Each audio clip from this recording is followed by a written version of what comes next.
Hello and welcome to the State of Student Loans Part 2 webinar. If you are someone who is in the room live and you are watching slash listening to this recording and it seems like a different format, it is because we had some trouble with last night's recording. The main trouble being that I forgot to record it. So we are back here for round 2 of the same webinar, the State of Student Loans. We're re-recording it, and thankfully I do have the questions from last night to make sure that we are answering everything that you had to ask last night, and also that if you paid for the question and answer, that you will receive that information. Now, unfortunately, the one thing that did carry over from last night is I still have no voice. So my apologies again. Bear with me, doing everything I can, drinking the water, sipping the tea to make sure it gets better. So please bear with me. But let's get into the State of Student Loans Part 2. Before we even get into the state of student loans, I want to remind you of some ways that you can advocate for yourself when it comes to misleading information or inaccurate information that you are given when it comes to your federal student loans. When you are contacting a student loan servicer, it may sound odd to say, but you have to understand that there's a good chance that when you reach out to a servicer and are talking to a customer service representative, that if you have been keeping up with student loan regulations and updates for any significant period of time, you may know more information or more accurate and up-to-date information than the person helping you on the call. That is a consequence of the fact that there's limited resources to hire these people. And by the time you would put together any training program on a student loan regulation, what they are learning is probably already outdated. That is the pace at which things have been occurring over the past couple of years when it comes to federal student loans. So it is possible that you could find yourself in a scenario where a student loan servicer is doing something to you or has told something to you that is inaccurate that causes harm. And if that occurs, you want to know how to advocate for yourself. One of the ways that you can do so is to make sure that you document everything. So anything that you're told over the phone, I would encourage you to require that person to send you an email or to send you a fax. Or if you are sending documents, maybe if you're mailing it in, you mail it certified mail. But anything that you can do to make sure you have a trail of supporting evidence, I would encourage you to do so. You also want to make sure that when you are reaching out for help, that you have already researched the relevant Department of Education guidelines. So before you even call, you want to be armed with information from studentaid.gov to support your case. And in the event that you have done that, you've documented everything, you have the relevant guidelines, and still something occurs that is counter to those guidelines, the two main recourses that you have are the Consumer Financial Protection Bureau and the Student Loan Ombudsman. The Consumer Financial Protection Bureau is a third party, but it advocates for consumers. And if you can find documentation that supports your claim, they will investigate it just like a credit bureau would investigate if you filed a credit dispute. Now, conversely, the Student Loan Ombudsman actually is partnered with the Department of Education. They are your internal resource to make sure that student loan servicers are following guidelines. Or if the Department of Education has harmed you in a way, the Student Loan Ombudsman is your recourse to make sure that it's rectified.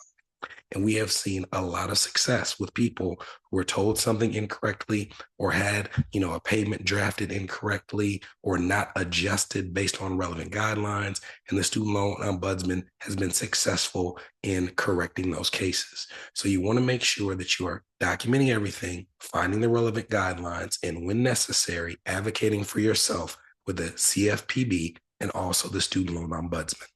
Next, let's talk about updates to income-driven repayment plans, in particular under the federal student loan umbrella. If you're listening to this, you have private student loans. There is a section where we will discuss private loans. But for right now, the bulk of the changes that we've seen over the past few years and definitely the past several months are related to income-driven repayment plans. And when we talk about those updates, it's important that we separate them into two camps. We've talked about this on the Escape Student Loan Debt podcast. But there are two different camps of income-driven repayment plans. There are plans that were created by Congress, and there were plans that were created by the Department of Education. Now, the common thread of any income-driven repayment plan is that payments are based on a percentage of your discretionary income. When it comes to the most popular plans that are going to be around, that percentage is either 10% of discretionary income or 15% of discretionary income. And there is no limit to how much you can have forgiven under these plans. If you are not paying enough to pay your loans off in full, then depending on your plan, after 20 or 25 years of payments, remaining balances will be forgiven. This podcast doesn't exist to be political, but if you're looking at what happens when it's forgiven, prior to the Trump administration, if you had federal student loans forgiven, those forgiven loans were taxable as income in the year of forgiveness. An example would be if you earned $100,000 and in that year you had $200,000 worth of student loans forgiven. From a taxable income perspective, it would make it look like you earned $300,000, which can lead to significant taxation. Now, until the year 2026, there has been a reprieve from that where there is no taxation on forgiven student loans. This is a likely scenario where this incoming administration would probably extend that so that I would expect there to not be taxes on forgiven student loans for the foreseeable future. So those are the common threads of all income-driven repayment plans. But when it comes to breaking those into the two camps, you want to look at the Department of Education plans, which were the pay-as-you-earn plan, the repay plan, which later became the SAVE plan, and income contingent repayment. The congressional plans were the old and new versions of the income-based repayment plan. So let's first start with the SAVE plans and the Department of Education plans. When it comes to SAVE, we've talked about this many times, that plan is almost certainly done for. We're not going to get into the background when it comes to what's going on with the SAVE plan in the courts. Just know that to this point, courts have agreed with states who have sued blocking the SAVE plan that it is illegal. And the only thing that was keeping the fight going was a Biden Department of Education that wanted to see the SAVE plan go through. In the absence of that Department of Education that wants to see the SAVE plan go through, and the Trump administration has already signaled that they do not, they will likely just drop those court cases and the SAVE plan would be no more. And when it comes to the current status of people who have already signed up for SAVE, if you're on this plan, you're aware that you're currently on administrative forbearance. That administrative forbearance is something that, based on the Department of Education announcements and communications, will last a minimum of an additional 6 months at the time that they announced it. That was a month ago, so a minimum of an additional 5 months. Not saying 5 months, saying a minimum of an additional 5 months. Now, one of the things that the incoming administration has already signaled their distaste with is the number of delays when it comes to kicking student loan payments back up again. So there's always the possibility that the new administration could cut that payment time in terms of when you start paying again. But if we're going to go based on the idea that there is right now no clear alternative or path out of SAVE for people who have signed up, it is not unheard of for that 5 or 6 months to be a very realistic timeline.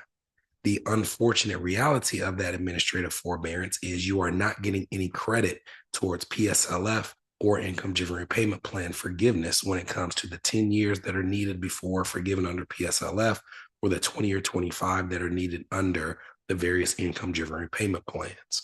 Let's talk about the pros and cons of staying on SAVE so that you can continue with the administrative forbearance, or the second option, which would be to come out of SAVE and sign up for another income-driven repayment plan. Now, the obvious pro to staying on SAVE and administrative forbearance is that you're not making a payment. So if you have other financial priorities, you're trying to pay down debt, whether it be credit card debt, a car loan, any other debts that you may have, or maybe you're trying to stockpile your savings or put money into investments before payments start up again, then obviously having no payment is a good and big deal.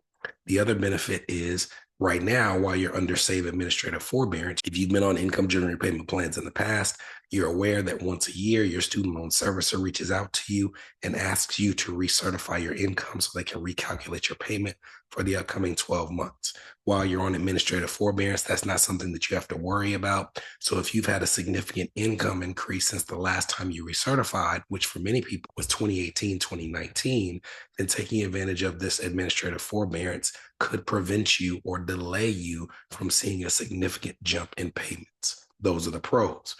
The cons, however, is obviously you're not getting any progress towards forgiveness.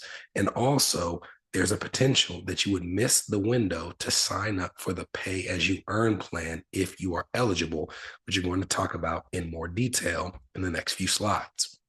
When we talk about those other plans under the Department of Education, the most popular of those plans was the pay as you earn plan. And the problem with the court case that you're seeing with SAVE is that part of the argument, which I will say, unfortunately, I think is a valid argument, is that the amount of money that would be forgiven under SAVE constitutes spending money. So when you see something happen in this country where there's significant money spent by the government, technically, in most cases, it's supposed to be approved by Congress. So what they are saying is not only should this have been approved by Congress, but the entire element of forgiveness that was created by SAVE or revised pay as you earn or pay as you earn or income contingent repayment is something that's unlawful for the Department of Education to create without congressional approval. So that means that if they are successful in proving that the creation of SAVE was unlawful, then depending on how thoroughly they wanted to attack the other income-driven repayment plans created by the Department of Education, there's a possibility that all of those plans are at risk, leaving the only plans available under IBR as the old and new version of income-based repayment plan. What the Department of Education did in response was, if you've been keeping up with the podcast, you know that the pay as you earn plan is something that was actually phased out of the available options in 2024. What they said was, if you hadn't signed up by July 1st of 2024, then it was closed to new borrowers. And it was something that you couldn't retroactively, even if you would have been eligible, go back and sign up for. And since the department can now see that the SAVE plan is about to be dead on arrival, they have temporarily reopened the window to sign up for SAVE through July of 2027. Again, an incoming Trump administration could just say that they're closing that window. But if you're going to use the past as prologue and evidence of what might happen in the future, even though there's no guarantee, typically what would occur in those scenarios is they would grandfather in people who had already signed up. They would not close the window and then go back to people already on pay and kick them off of pay. So if you're going to take the chance and you think that the pay plan is going to be the right plan for you as compared to your other alternatives, this temporary window gives you an opportunity to sign up for pay before that window is closed and have an option that might save you money and save you time. So let's talk about the details of the pay plan. All of these details are available in our Escape Student Loan Debt Guide to Income-Driven Repayment Plans, which if you have paid for this webinar, you will have access to in the recap email. The pay-as-you-earn plan only allows you to pay towards direct loans.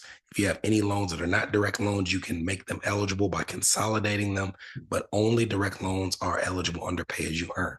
In order to be on this plan, you have to be what's considered a new borrower as of 10/1/2007.